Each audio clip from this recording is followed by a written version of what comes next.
Alright, what's up, y'all? It's your girl Kenya Love here. If you haven't done so already, please like and subscribe to my channel. I'll be coming with new content. I am currently outside of the Queen's Palace. As you know, I stay in Honolulu, Hawaii.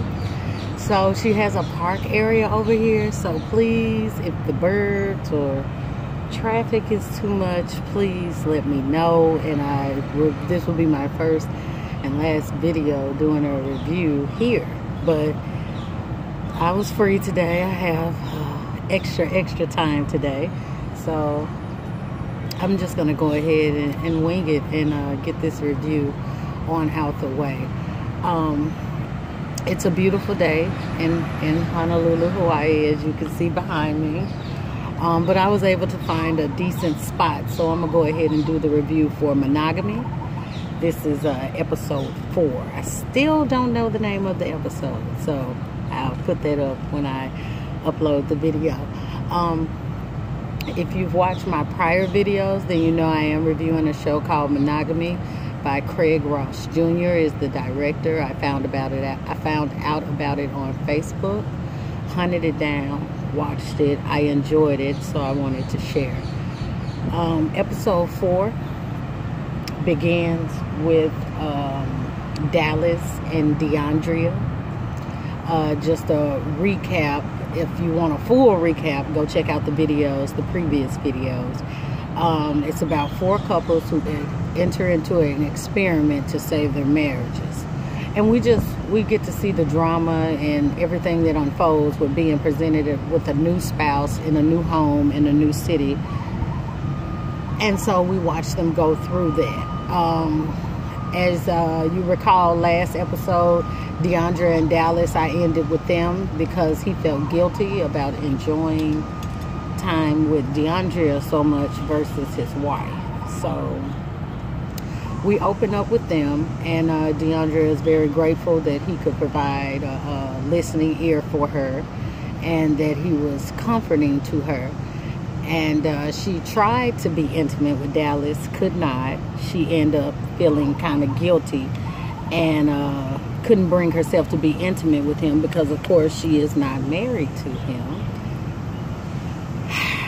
No one in this show seems to realize that they're married to other people, but nonetheless, I digress.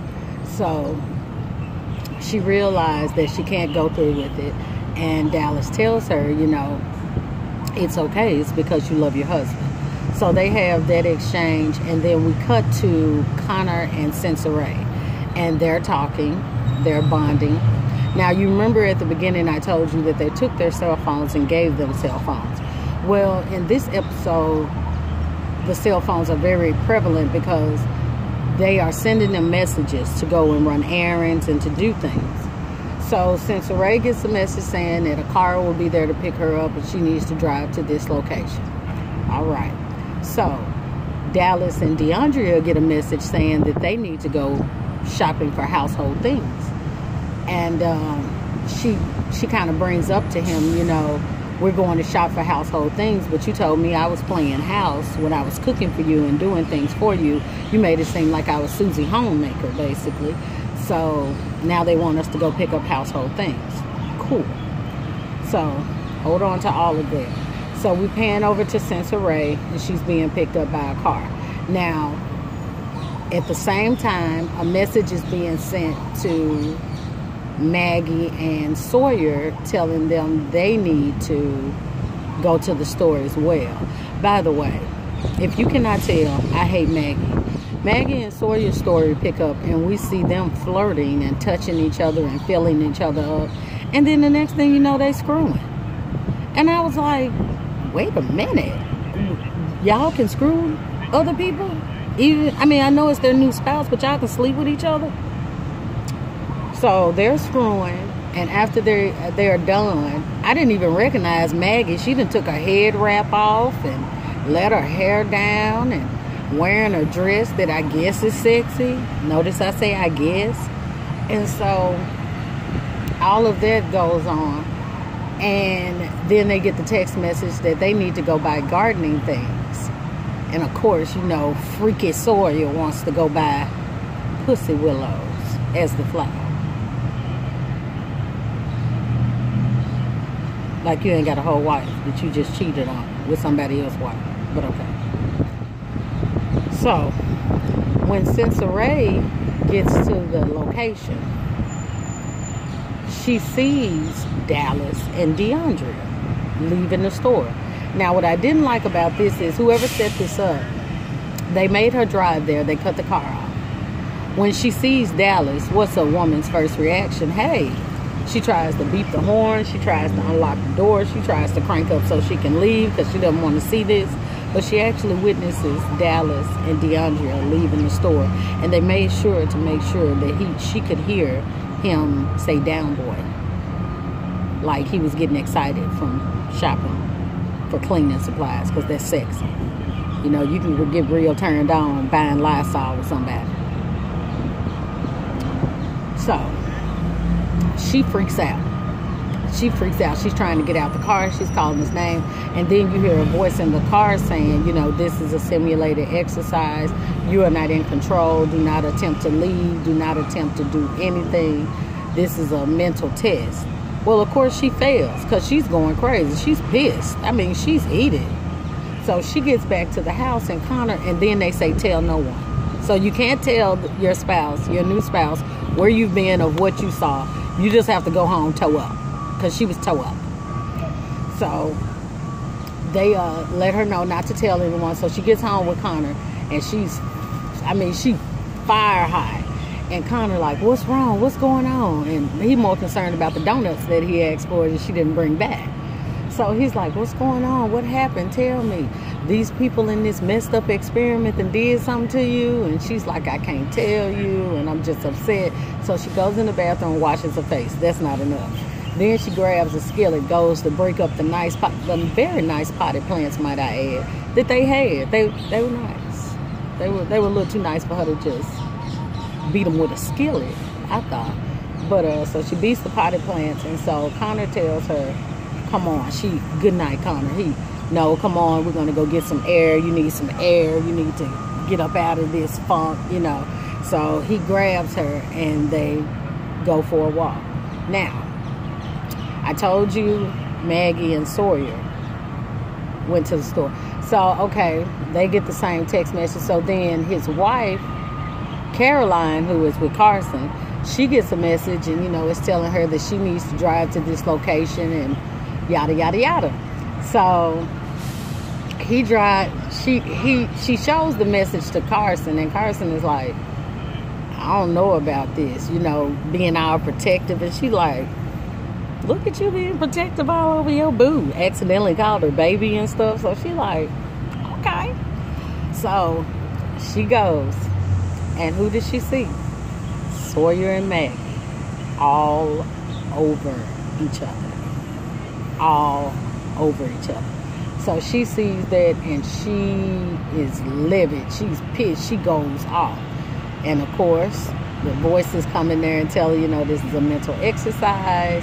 We're doing this for this, and we're trying to test your mental stability and everything like that. She fails because she freaks out, as anyone would. They would freak out. So she fails. And so she has to go home, and she's trying to tell Carson what she saw, and she's like, take your clothes off. We're screwed. And Carson like, no, what did you see? What's going on? I can't tell you, but just know that I'm pissed and I want to screw. And so he's like, wait a minute, we're not about to screw, because you know Carson actually gives a damn about his marriage. So he's like, nah, we're not about to do that. Just tell me what happened, or I can't help you. So now she was on 10. She wanted to fight something. She like, Carson the Baptist, I'm ready to fight. I want to do something, and you're just all kumbaya and cool, which he is. Carson is very chill. And so she's like, I want to hit something. I want to fight. So Carson says, take me to where they took you. Take me to the location that they just took you to. So she's like, why? He was like, I just want to see where they took you. So we leave. We see them going to do that. Now, they have DeAndrea pull up to the location. Now, when she gets to the location, she sees Connor consoling Sensoray, and her feelings are hurt. But she is cool as a cucumber. I mean, just chill. So she sees them hugging, and she sees him kind of comforting her. It doesn't look too suspect, but she sees this. And the voices over the car said the same thing. This is an exercise. You passed. She passed. Still couldn't tell anybody. So she gets home. She takes 2 shots, wastes one down her shirt. She takes 2 shots, and she upset. And so Dallas like, well, what did you learn? They obviously showed it to you so you could learn something. And he was like, well, what did you learn? She was like, that I don't like to be forced. And so she goes to kind of berating him, saying, you know, I don't need a detective right now. And I told you, you don't have to save me. I don't need saving. And he was like, everybody needs a hand every now and again. I don't care how much you got or how much you think you got. Everybody needs a hand every now and again. So he's explaining that to her, and it kind of calms her down a bit. She feels bad because of what she saw still, but it makes them intimate to the point to where she gets up to leave, and she was like, I don't need saving. And he was like, I'm sorry, it's hard for me not to save things I love. And he grabbed her and kissed her. Notice I say kiss, Maggie. Kiss. You know, I'm just saying, her and Sawyer just, I haven't made love so hard before that I reverted back to a child. And girl, you had me reaching for stuff that wasn't even there. Y'all nasty ass is on somewhere. This is experiment, try to save your marriage, and y'all find the first free hole you poke it. I'm sorry, y'all. Megan and Sawyer pissed me off, because it just seemed like sex was on their mind from the get-go, and that's not saving anybody's marriage. So, I'm sorry, I digress. Moving on. Is it my favorite YouTube, one of my favorite YouTubers. Moving on. Shout out to James Caldwell. So, we see that, and we see them kiss, and we're like, oh, yeah, they kiss. So, we go back to Connor and Caroline. So, Connor and Caroline are at the store looking at what she was looking at, and he was noticing how it seemed a little staged. The area that they had her drive to, it seemed a little staged. And before he could get 2 more words out, she kissed him. And guess who's sitting in the car and got the nerve to say, Maggie. So the theme for this episode was strictly, you won't miss your water until it's gone. Be leery of saying what you're tired of, because maybe it's tired of you too. Dead serious. So this episode was okay. It was okay because it allowed us to see the other couple's reactions and seeing him with someone else, and they didn't like that. But it's the fact that they couldn't tell their other spouse. So it's like you have to go in and tell your spouse that you're hurting without telling them that you're hurting or why that you're hurting. You just need to be able to communicate that some kind of way and see if they're there for you, and if they're going to be there for you or whatnot. So Monogamy got it going on to me. I think it's a dope show. I think the characters that they picked are very believable, very realistic, and I'm just enjoying this ride. So I was trying to do this review all weekend. I wasn't able to. Like I said, I'm new to YouTube, so I'm still learning. Y'all bear with me. A lot of my videos are probably going to be low in quality right now because I'm still waiting on equipment. But I'm very excited to be embarking on this journey. I'm very glad to have you guys with me. I hope you enjoy my content. I do have different content coming soon. I just want to go ahead and get this show out of the way. But yeah, y'all be looking for me. So, all right, that's all from your girl, Kenya Love. Thank you so much. Make sure you like and subscribe. Don't share it yet because I don't have enough content. And I'm open to criticism. Please don't think that I'm not. I'm very open to criticism. It's your girl.